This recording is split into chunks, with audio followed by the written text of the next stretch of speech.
Disclaimer, इस video का उद्देश्य किसी के भावनाओं को ठेस पहुंचाने का नहीं है, और अगर ठेस पहुंच जाए तो कमेंट में ठेस लिख देना और उसमें जितने लाइक आएंगे उसमें समझ आ जाएगा कि तुम्हें ठेस पहुंच गया। So let's begin the video.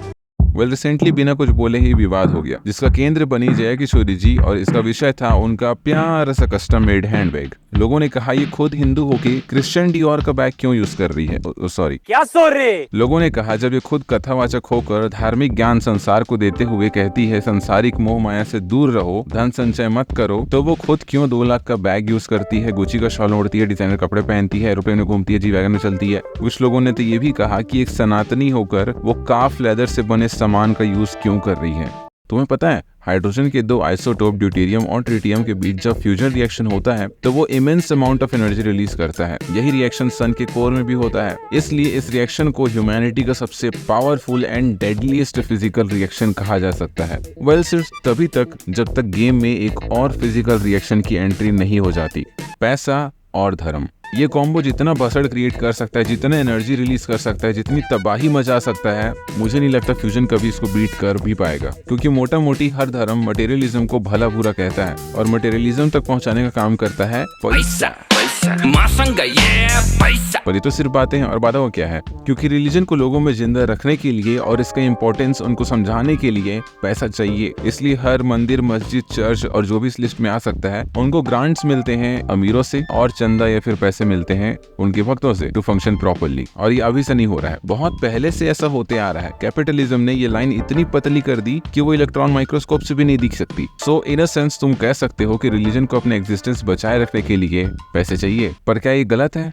नहीं, क्योंकि थ्रू आउट एवोल्यूशन हमने जो इकोनॉमिकल सिस्टम डेवलप किया है वो ऐसे ही अपना बेस्ट परफॉर्म कर सकता है। तुम्हें फिलैंथ्रोपी करने के लिए, किसी की मदद करने के लिए पहले खुद को मिलियनर या बिलियनर बनाना पड़ेगा। एक अमीर आदमी धर्म कर्म का काम करे, इसको सब कोई एक्सेप्ट करते हैं, लेकिन एक्सेप्ट करते हैं उस मेथोडोलॉजी को जहाँ रिलीजन के जरिए पैसे बनाए जाए, मिलियनर, बिलियनर या जो भी बन सकता है वो बनने के लिए। हमने इतिहास में ऐसे कई सारे बाबा, धर्म गुरु और स्पिरिचुअल लीडर्स टाइप के लोगों का दर्शन कर रखा है जिन्होंने धर्म के जरिए ही धर्म को एक्सप्लॉइट करते हुए मोह माया अर्जित की है। हाल फिलहाल में हमें देखने को मिल रहा है कि बच्चे लोग उतर गए इस लाइन में, और उतरे भी क्यों ना। बचपन में हमें भी अगर करियर काउंसलिंग के दौरान ये बता दिया जाता कि इतना लुक्रेटिव करियर ऑप्शन है, तो अभी तक 1-2 फरारी घर के बाहर होती जब मैं रोल्स रॉयस में घूम रहा होता। At this point it's not even a joke, well it's never been. पर तुम खुद ही देखो ना यार, रामदेव बाबा 1500 करोड़ के एम्पायर में बैठे हैं। तुम यकीन नहीं करोगे, पर इस नमूने के पास 10,000 करोड़ का एम्पायर है। गुरमीत राम रहीम इंसान का नेटवर्थ 1400 करोड़ के आसपास का है, और आसाराम बापू के नेटवर्थ का अंदाजा ऐसे लगाओ कि उनके ट्रस्ट का एनुअल रेवेन्यू 350 करोड़ है। इनको देखकर तो ऐसे ही लग रहा है कि इंडिया का सबसे पोटेंशियल बिजनेस रिलीजन ही है, और यही हमें रिलीजियसली और मोरली भी सिखाया जाता है कि हमें मेहनत करके पैसे कमाने चाहिए, मेहनत के थ्रू हमें अमीर बनना चाहिए, किसी और के लिए नहीं, अपने सर्वाइवल के लिए। और सर्वाइवल से बढ़कर तो कुछ नहीं है। मरो जियो वाली कंडीशन आएगी तो एक वीगन भी कुत्ता काट के खा जाएगा। मेरे मन को भाया, मैं कुत्ता काट के खाया। इसे ऐसे समझो कि तुम बचपन से मैथ की पढ़ाई कर रहे हो और इन फ्यूचर तुम अपना करियर मैथमेटिक्स में बना के एक मैथमेटिशियन बन जाते हो। तो उस समय तो कोई नहीं कहता कि तुम मैथ का इस्तेमाल कर रहे हो पैसे कमाने के लिए, लेकिन वहीं पर किसी की अपब्रिंगिंग एक रिलीजियस बैकग्राउंड में हो रही है, जहाँ बस उसको रिलीजन के बारे में पढ़ाया जा रहा है, उसी के अराउंड उसकी पढ़ाई लिखाई हो रही है, और आगे चल के उसी में वो अपना करियर परस्यू करता है, तो लोगों को दिक्कत होने लग जाती है। ये हिपोक्रेसी नहीं है, और उन्होंने भी इसके लिए मेहनत की है भाई, और ऊपर वाले के आशीर्वाद से वो फोड़ भी रहे हैं इसमें। जैसे किसी प्रवचन में जय किशोरी जी ने कह दिया कि मोर सेक्सुअली रिप्रोड्यूस नहीं करते हैं, मोर रोता है और मोरनी उसके आंसू पीती है, जिससे जूनियर मोर एंड मोरनीज पैदा हो जाते हैं। अब ये सुनकर लोगों का रिस्पांस तो एज एक्सपेक्टेड आया, पर अनएक्सपेक्टेडली मुझे मोर का कमेंट दिख गया। सिग्मा मोर लिखते हैं, भाई ये झूठ है, मोर नहीं रोते। हमारे आंसू तो उसी दिन सूख गए जब एक इंसान ने चिल्लाकर कहा, अबे कब फैलाएगा। फिर किसी और इंसान ने कहा, अबे तेरा बाप भी यही करता था, नखरे मत पाद। भाई हम लोगों को एनिमल किंगडम का स्ट्रिपर बना के रख दी यार।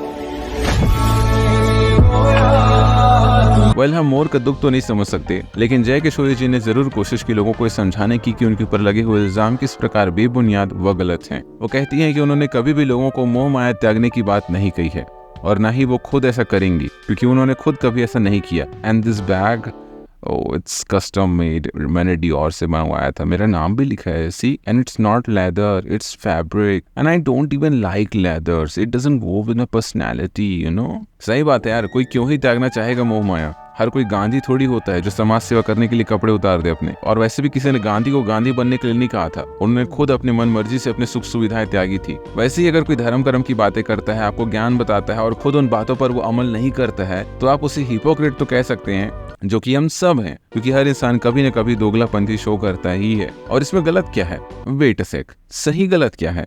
परसेप्शन का ही तो खेल है। हो सकता है जो तुम्हें सही लगता हो वो तालिबान वालों को गलत लगता हो, और जो उन्हें सही लगता हो वो तुम्हें गलत लगता हो। तो देखा जाए तो अल्टीमेट ट्रूथ किसी के पास नहीं है, तो झगड़ा किस बात का? इस गेम को ऐसे डिजाइन किया गया है, और इस गेम में तुम किसी को ब्लेम भी नहीं कर सकते। किसको ब्लेम करोगे? इन गुरु टाइप लोगों को। इन्होंने तो वही किया है जो एक अपॉर्चुनिस्ट इंसान करता, मौके का फायदा उठाने के लिए। उन्होंने गेम क्रैक किया और एलिट प्लेयर बन गए उसके। नहीं तुम इन लोगों को दोष दे सकते हो जो इन पर यकीन करते हैं, क्योंकि इनके पास इतना अक्ल ही नहीं है कि वो डिफरेंशिएट कर पाए कि कहाँ उनका यूज हो रहा है और कहाँ उन्हें चूतिया बनाया जा रहा है। एपिस्टेमिक बूटस्ट्रैपिंग, ये उस प्रक्रिया को बोलते हैं जहां तुम अपने प्री एग्जिस्टिंग नॉलेज और रीजनिंग को यूज करते हो अपने नॉलेज को और ज्यादा एक्सपैंड करने के लिए। सिंपली बोलूं तो ज्ञान पाने के लिए भी ज्ञान होना चाहिए। तो लोग इंसान को भगवान बनाएं, एसी के पानी को अमृत समझें, फ्रिज में बर्फ को भगवान समझें, ये सब जायज है। और फिर भी अगर तुम्हें किसी को दोष देना ही है तो उस ईश्वर अल्लाह अलमाइटी को दो, क्योंकि यही तो आता है हम लोग को। बधाइयाँ जी, आपने वीडियो समाप्त कर ली सक्सेसफुली। अब आप साइंटिफिकली वो इंसान नहीं रहे जिसने इस वीडियो पर क्लिक किया था, आप बदल चुके हैं। शुभ रात्रि।